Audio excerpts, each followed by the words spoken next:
नमस्कार, दृष्टि आईएएस के टुडेज जी के प्रोग्राम में आपका स्वागत है। शुरुआत करते हैं अभ्यास प्रश्न से। प्रश्न था, G20 ट्रोइका में कौन सा देश शामिल नहीं है? भारत, इंडोनेशिया, इटली या फिर सऊदी अरब। इसका सही जवाब है ऑप्शन डी, सऊदी अरब। G20 ट्रोइका का अर्थ G20 समूह के क्रमशः वर्तमान, पिछले और आने वाले अध्यक्ष देश यानी प्रेसिडेंसी से है। फिलहाल इसमें इंडोनेशिया, इटली और भारत शामिल है, इसलिए विकल्प डी सही है। भारत 1 दिसंबर 2022 को G20 का अध्यक्ष बनेगा और 2023 में पहली बार इसके सम्मेलन की मेजबानी करेगा। तो इस तरह इस प्रश्न का सही जवाब है ऑप्शन डी, सऊदी अरब। आज के सेशन का पहला प्रश्न है, national air quality resource framework of India के विकास से संबंधित निकाय है नीति आयोग, प्रधान वैज्ञानिक सलाहकार का कार्यालय, वानिकी अनुसंधान और शिक्षण परिषद या फिर केंद्रीय प्रदूषण नियंत्रण बोर्ड। इसका सही जवाब है ऑप्शन बी, प्रधान वैज्ञानिक सलाहकार का कार्यालय। हाल ही में प्रधान वैज्ञानिक सलाहकार ने national air quality resource framework of India यानी NARFI पर राष्ट्रीय मिशन की एक कार्यशाला का उद्घाटन किया। NARFI का विकास national institute of advanced studies Bengaluru ने प्रधान वैज्ञानिक सलाहकार के कार्यालय के सहयोग से किया है, इसलिए विकल्प बी सही है। यह वायु गुणवत्ता के सभी आंकड़ों को इकट्ठा कर उसके प्रभाव का आकलन करके इसके समाधान उपलब्ध कराएगा। तो इस तरह इस प्रश्न का सही जवाब है ऑप्शन बी, प्रधान वैज्ञानिक सलाहकार का कार्यालय। अगला प्रश्न है, भारतीय वायुसेना किस देश के साथ सामरिक नेतृत्व कार्यक्रम में भागीदारी करने जा रही है? मिस्र, सऊदी अरब, इजराइल या फिर फ्रांस। इसका सही जवाब है ऑप्शन ए, मिस्र। भारतीय वायुसेना मिस्र के मिस्र वायुसेना हथियार स्कूल में सामरिक नेतृत्व कार्यक्रम में भागीदारी करने जा रही है, इसलिए विकल्प ए सही है। यह कार्यक्रम दोनों देशों की वायुसेना की वृहद भागीदारी के माहौल में एक अनूठा सैन्य अभ्यास है। इस अभ्यास का उद्देश्य दोनों देशों की सेनाओं के बीच रक्षा सहयोग को बढ़ाना और सर्वोत्तम प्रथाओं का आदान प्रदान करना है। तो इस तरह इस प्रश्न का सही जवाब है ऑप्शन ए, मिस्र।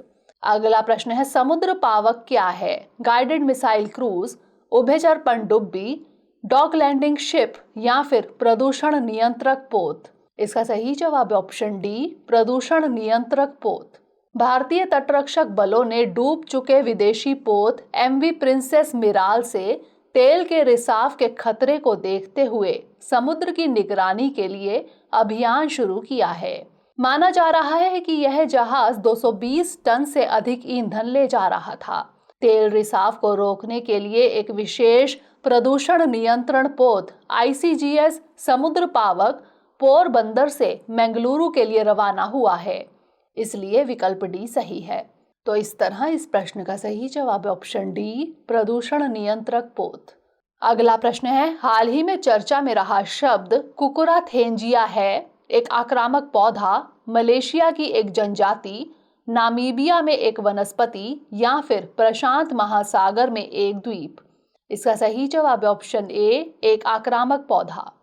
भारतीय वन्यजीव संस्थान ने राइनो के आवास को खतरे में डालने वाले आक्रामक पौधों के विस्तार की जांच करने के लिए एक पायलट परियोजना की अनुमति मांगी है। इन आक्रामक पौधों में एक कुकुराथेंजिया भी है, इसलिए विकल्प ए सही है। अन्य आक्रामक पौधों में बॉम्बेक्स सेइबा और लाचटोमिया स्पेशियोसा शामिल हैं। तो इस तरह इस प्रश्न का सही जवाब है ऑप्शन ए, एक आक्रामक पौधा। अगला प्रश्न है, मोबस का संबंध किस राज्य से है? असम, मिजोरम, मेघालय या फिर ओडिशा। इसका सही जवाब है ऑप्शन डी, ओडिशा। हाल ही में मोबस को 2022 के लिए संयुक्त राष्ट्र द्वारा लोक सेवा पुरस्कार दिया गया है। मोबस ओडिशा के राजधानी क्षेत्र शहरी परिवहन यानी CRUT प्राधिकरण की एक बस सेवा है, इसलिए विकल्प डी सही है। यह सेवा वर्ष 2018 में शुरू की गई थी। यह बस नवीनतम प्रौद्योगिकी जैसे डिजिटल अनाउंसमेंट, फ्री वाईफाई सेवा, निगरानी कैमरा और इलेक्ट्रॉनिक टिकट आदि से सुसज्जित है। तो इस तरह इस प्रश्न का सही जवाब है ऑप्शन डी, ओडिशा। अगला प्रश्न है, चरक पोर्ट स्थित है ओमान, कतर, ईरान या फिर कुवैत? इसका सही जवाब है ऑप्शन सी, ईरान। हाल ही में ईरान के दक्षिणी जल क्षेत्र में 5.6 तीव्रता का एक भूकंप महसूस किया गया। यह भूकंप चरक पोर्ट और किश द्वीप के बीच आया था।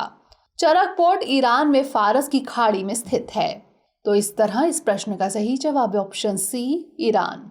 अगला प्रश्न है, परमेश्वरन अय्यर को किस निकाय का सीईओ नियुक्त किया गया है? नाबार्ड, सिडबी, राष्ट्रीय आवास बैंक या फिर नीति आयोग? इसका सही जवाब है ऑप्शन डी, नीति आयोग।